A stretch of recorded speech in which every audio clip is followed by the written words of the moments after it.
यावर ते अवलंबून आहे। या अशा सर्व गोष्टींचा प्रासंगिक औचित्यपूर्ण उहापोह सर आज आपल्या समोर व्याख्यानातून करतीलच। सामर्थ्य, ओघवती शैली आणि ओजस्वी वाणी याचं रसास्वादन करून तन मनाची तृष्णा शांत करण्यासाठी आपण सर्वजण आतुर आहोत। मी सरांना विनंती करते, सर आपण व्याख्यानाला शुभारंभ करून आम्हा सर्वांना उपकृत करावे।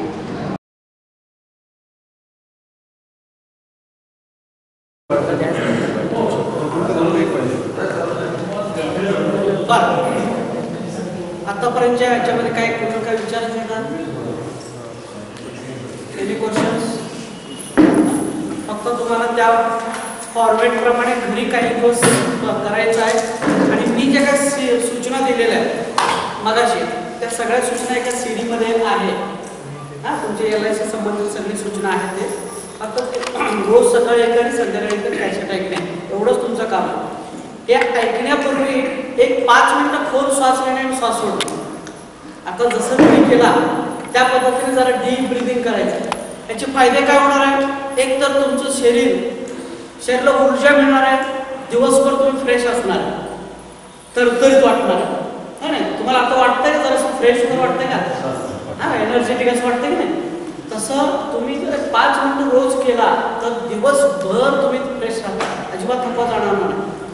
आणि सेकंड काय होणार, तुम्ही खोल ब्रीदिंग केल्यामुळे मन शांत होणार आहे आणि अंतर्मनाला जायला मदत होणार आहे। त्यामुळे ते करायचं आहे। करून मग हेडफोन लावून ऐकायचं, ओपन ऐकायचं नाही, हेडफोन लावायचं, खोल श्वासोच्छ्वास करा, त्यानंतर ऑन करा आणि मग ऐकत राहा। फक्त झोपी जायचं नाही। झोपी गेलं घोरायला लागलं तर काही उपयोग नाही, तुम्ही किती महिना ऐका काही उपयोग नाही। झोप लागायला लागलं म्हटल्यानंतर मग खोल श्वास घ्यायचा आणि जागे व्हायचं आणि जागे राहूनच ते ऐकायचे। आणि ऐकताना जसं सांगितलं तशी कल्पना करायची। मी सांगितलं पहा एका भव्य दिव्य बंगल्यामध्ये तुम्ही राहता म्हणजे की असं डोळ्यासमोर असं भव्य दिव्य बंगला आहे, आपण त्याच्यामध्ये राहतो, असं कल्पना करायला पाहिजे, इमॅजिनेशन आलं पाहिजे। तुम्हाला मी सांगितलं की बुवा तुमचा सत्कार होतो आहे तर कल्पना व्हायला पाहिजे एक कार्यक्रम चालू आहे, तुमचा सत्कार होतोय वगैरे, हा महत्त्वाचा आहे। आता शेवटच्या आपण आता म्हणजे श्वासाला घेतल्यानंतर झोपी वगैरे जायचं म्हणतात तसं मग झोपायचंच नाही असं आडवं पडायचं आहे, रोज झोपी जायचं नाही, आडवं पडायचं नाही, घोरायचं नाही, लक्षात ठेवा। जागे राहायचं, जागे राहू नाही। सकाळी एकदा ऐका आणि संध्याकाळी एकदा ऐका, रात्री झोपण्यापूर्वी एकदा ऐकायचं आणि सकाळी उठले एकदा ऐकायचं, त्यावेळी अतिशय चांगला प्रोग्राम होतो।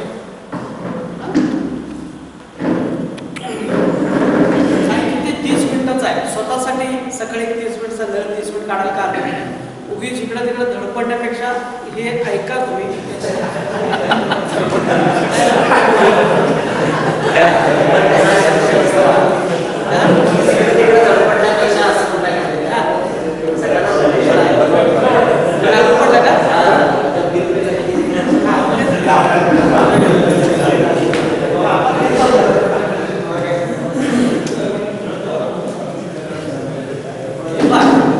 सगळे आहेत ना? तर आपण शेवटच्या सेशनकडे जातो। मी तुम्हाला काही मुद्दे आणखीन जे शिल्लक राहिले किंवा जीवन एक यशस्वी जीवन जगण्यासाठी काय केलं पाहिजे याच्यावरती जे डिवाइन रूल्स आहेत, जे दैवी नियम आहेत आणि याच्या संबंधी आपण बघणार आहोत। तर यामध्ये मी थोडक्यात हे जरासं पळवत सांगतोय। बघा, देव म्हणजे कोण? तर देव किंवा ईश्वर म्हणून जे आहे, तर ईश्वर म्हणजे एक प्रकारची शक्ती आहे। ईश्वर एक शक्ती आहे, ती व्यक्ती नाही, लक्षात आलं? ती सब्जेक्टिव्ह आहे, ऑब्जेक्टिव्ह नाही। जसं बघा मी तुम्हाला सांगतो की बरेच लोकांच्या डोक्यामध्ये ईश्वर म्हणजे चुकीची कल्पना आहे। ईश्वर आणि देव ह्याच्यामध्ये फरक आहे, लक्षात घ्या। तर ईश्वर हा एकच आहे आणि ईश्वर एक शक्ती आहे। कसं? आणि देव म्हणजे माणूस आणि देव हे अनेक आहेत। स्वामी समर्थ, साईबाबा, बाळूमामा, चिले महाराज हे सगळे देव आहेत. देव वेगळं आणि ईश्वर वेगळं. तर ईश्वर ही शक्ती आहे, देव म्हणजे ही वेगवेगळी व्यक्ती आहे, त्याच्यामध्ये स्त्री पुरुष आले. ईश्वरी शक्तीशी ज्याचा ओळख झालेला आहे त्या व्यक्तींना आपण देव म्हणतो. ईश्वरी शक्तीशी ओळख झालेली व्यक्ती म्हणजे देव. स्वामी समर्थ, साईबाबा वगैरे हे सगळ्यांनी काय केलं, ईश्वरी शक्तीची ओळख करून घेतलेलं आहे आणि ते स्वतःमध्ये उतरवून घेतलेलं म्हणून त्यांना आपण देव म्हणतो. जसं बघा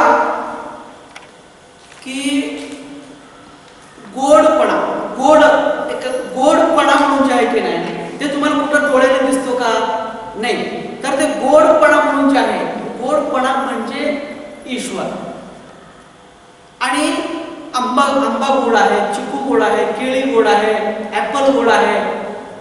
मग हे ह्यांच्यामध्ये गोडपणा, तर ज्यांच्यामध्ये गोडपणा आहे की नाही त्यांना आपण फळ म्हणतो की नाही, मग त्यांना आपण इकडं ह्या भाषेमध्ये म्हणतो देव. तर ज्यांच्यामध्ये गोडपणा आलेला आहे किंवा ज्यांच्यामध्ये ईश्वरी शक्तीची संचार आलेला आहे त्यांना आपण देव म्हणतो.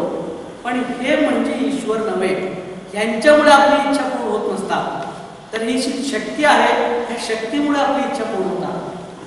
आपण म्हणतो ना येशू, अल्लाह किंवा राम, कृष्ण वगैरे वगैरे, ह्या लोकांच्यामुळे आपली इच्छा पूर्ण होत नसते. ही सर्वसामान्य माणसं होते, त्यांनी वेगवेगळ्या साधना केलेल्या आहे, ध्यान केलेलं आहे आणि ध्यान केल्यामुळं त्या शक्तीशी कनेक्ट झालेलं आहे, जोडलं गेलेलं आहे. म्हणून आपण देव म्हणतो. पण आपण जे प्रार्थना करतो, स्वामी समर्थ मला हे दे, स्वामी समर्थ मला ते दे, स्वामी समर्थ देत नाही. स्वामी समर्थामध्ये काही क्षमता नाही, साईबाबाकडे काही क्षमता नाही. ऍक्च्युली हा विषय एवढा मोठा आहे की नाही, मी माझ्या स्वसमूहाचं जेव्हा 5 दिवसांचा 8 दिवसांचा क्लास असतो त्यावेळी मी बोलत असतो, हे देव म्हणजे काय, माणसं म्हणजे काय, ईश्वर शक्ती म्हणजे काय, हे कसं काम करतात वगैरे. फार मोठा फास्ट विषय आहे. पण तुम्ही लक्षात घ्या, ही सगळी माणसं होते, माणसं आहेत, फक्त त्यांनी दैवी शक्तीची एक ओळख करून घेतलेली म्हणून आपण देव म्हणतो. पण ईश्वर म्हणून एक वेगळी शक्ती आहे. जसं करंट आहे, हे करंट म्हणजे देव आणि बल म्हणजे करंट म्हणजे ईश्वर किंवा ईश्वरी शक्ती. आणि हे इथं एक बल आहे, तिथं एक बल आहे, फॅन पण चालतोय, एक मशीन पण चालतोय, त्या करंटमुळे हे सगळे चालतात. मग त्यांना म्हणायचं हे देव, म्हणजे त्या करंटची अनुभूती त्यांना मिळालेली आहे म्हणून हे देव. आता ह्याला करंट आलेलं नाही म्हणजे हे माणूस आला, आपल्यासारखा माणूस, त्याला करंट अजून आलेला नाही आणि करंट आले की तो देव झाला. लक्षात आला. असं ज्या व्यक्तीला दैवी अनुभव आलेला नाही ती सर्वसामान्य माणसं, आणि ज्यांना दैवी अनुभव आलेला आहे, दैवत्वाला प्राप्त झालेला आहे, ती लोक देव. आणि हे जी काही शक्ती आहे ती शक्ती म्हणजे ईश्वर. आणि आपण जी इच्छा व्यक्त करतो त्या ईश्वरी शक्तीकडे जातो आणि त्या ईश्वरी शक्तीकडनं आपल्याला मिळत असतं. हे लक्षात घ्या, कुठलेही स्वामी समर्थ, कुठलेही साईबाबाकडनं मिळत नाही, ते एक निमित्त ठरतात. त्यांच्या माध्यमातून ते त्याच शक्तीला पोचतोय आणि त्याच शक्तीकडनं आपल्याला ते सगळं इच्छा पूर्ण होतात.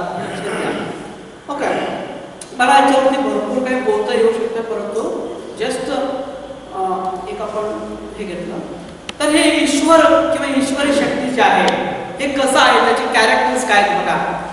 ईश्वर हे स्वयंभू आहे, कोणीच त्याला बनवलेलं नाही. जसा आपल्याला आई वडील आहेत वगैरे वगैरे, ह्याला कोणीतरी बनवलं, तर ईश्वरी शक्तीला कोणी बनवलेलं नाही, ती स्वयंभू आहे. त्याच्यानंतर ईश्वरी शक्ती अनादी आहे, अनंत काळापासूनची आहे, ह्याला अंतच नाही. म्हणजे ईश्वरी शक्तीपासून सगळी सुरुवात झालेली आहे. ओके, ते अनादी आहे, सदा सर्वदा आहे, ते अनेक काळापासूनचं आहे, अनेक काळापर्यंत राहणारी आहे. ओके, त्याच्यानंतर ही जी शक्ती आहे सर्व शक्तिमान आहे, त्याच्याकडे सगळी क्षमता आहे, सगळी शक्ती आहे. त्याच्यामध्ये सर्वत्र सगळीकडे आहे ईश्वरी शक्ती. ओके, इथं नाही असं नाही आहे, प्रत्येक कणाकणामध्ये ईश्वरी शक्ती आहे. तुम्ही ऐकलं असेल ना नवीन गॉड पार्टिकल म्हणून, गॉड पार्टिकल म्हणून सायंटिस्ट लोकांनी शोधून काढलेलं आहे. गॉड पार्टिकल म्हणजे काय, प्रत्येक कणामध्ये दैवी शक्ती आहे असं त्यांनी शोधून काढलेलं आहे. आणि हे आपल्या अध्यात्मामध्ये ऑलरेडी सांगितलेलं आहे की चराचरामध्ये देव आहे, कणाकणामध्ये देव आहे वगैरे. म्हणून हे देव सर्वत्र आहे, सर्वात आहे. तुमच्यामध्ये आहे, माझ्यामध्ये आहे, दगडामध्ये आहे, बेंचमध्ये आहे, सगळीमध्ये तीच शक्ती काम करत असते. इथं म्हणजे present in every item molecular cell, सगळ्या कणामध्ये ते भरून आहे वगैरे. ठीक आहे. त्याच्यानंतर ही सर्वज्ञानी आहे, त्रिकालज्ञानी आहे. त्याला अशक्य अननोन असं काहीच नाही, सगळं माहित आहे त्याला. ह्या शक्तीला. त्याच्यानंतर ही शक्ती आनंद आहे, अवर्णनीय आहे. त्याच्याबद्दल तुम्हाला वर्णन करणं शक्य नाही. ही शक्ती कशी आहे ईश्वर शक्ती, कारण अफाट आहे, अनाथ आहे, अवर्णनीय आहे, समजण्यास अशक्य आहे. मानवी बुद्धीने ती समजतच नाही. त्याचा थोडासा भाग आपल्याला कळतो, पण भरपूर भाग आपल्याला माहित नाही ही शक्ती कशी काम करते. ओके, त्या पद्धतीने. त्याच्यानंतर शाश्वत आणि अविनाशी आहे. सगळं जरी नष्ट झालं तरी ही शक्ती मात्र नष्ट होत नाही. बरोबर. की आज आपण आहोत, उद्या नाही, परंतु आपण असो नसो, ही पृथ्वी असो नसो, हे सूर्यचंद्र असो नसो, पण ती शक्ती मात्र सदा राहणार. ती कधीच नष्ट होत नाही. अविनाशी शक्ती आहे, ती पूर्ण सत्य आहे. आपण जे म्हणतोय सगळं अर्थ सत्य आहे, म्हणजे सगळं स्वप्न आहे, पण ते मात्र पूर्ण सत्य आहे. बाकी सगळं भास आहे. त्याला वेळेचं बंधन नाही. त्या ईश्वरी शक्तीला वेळेचं बंधन नाही, स्थळाचं बंधन नाही. ओके. त्याच्यानंतर ते कुठल्याही प्रकारचे बंधनामध्ये नसतं. त्यानंतर ते आनंद सागर आहे. सतत ती आनंदामध्ये असणारी एक शक्ती आहे. म्हणून आपण आत्मा आनंदी आहे.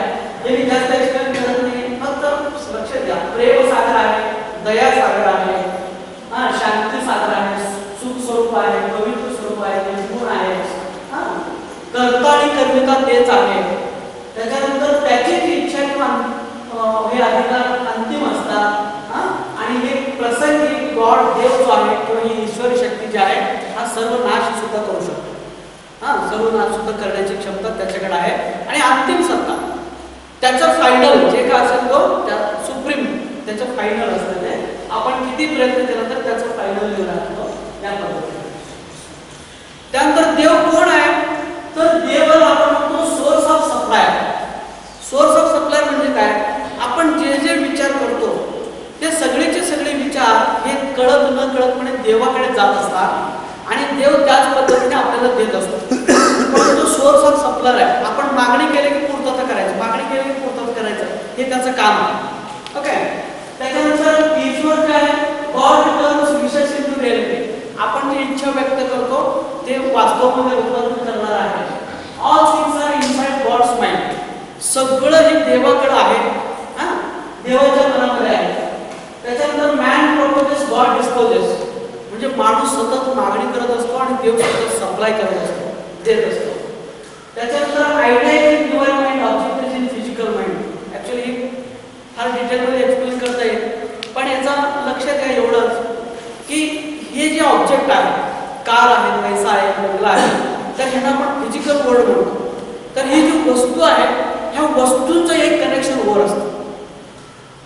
सॉफ्टवेअर देवाकडे असतं, हार्डवेअर हे असतं. आणि जोपर्यंत तुम्ही त्या सॉफ्टवेअरला मोटिवेट करत नाही, ऍक्टिव्ह करत नाही, तोपर्यंत हे हार्डवेअर तुमच्याकडे येत नाही. मी काय सांगतो, काही लोकांचं लक्षात आलं असेल की आज ही जी वस्तू आहे ना, ह्याचं सॉफ्टवेअर नियंत्रण तिकडं आहे. हे जर मला पाहिजे असेल ना, तर तिकडले सॉफ्टवेअर मला ऍक्टिवेट करायला पाहिजे, मगच हे मला मिळणार.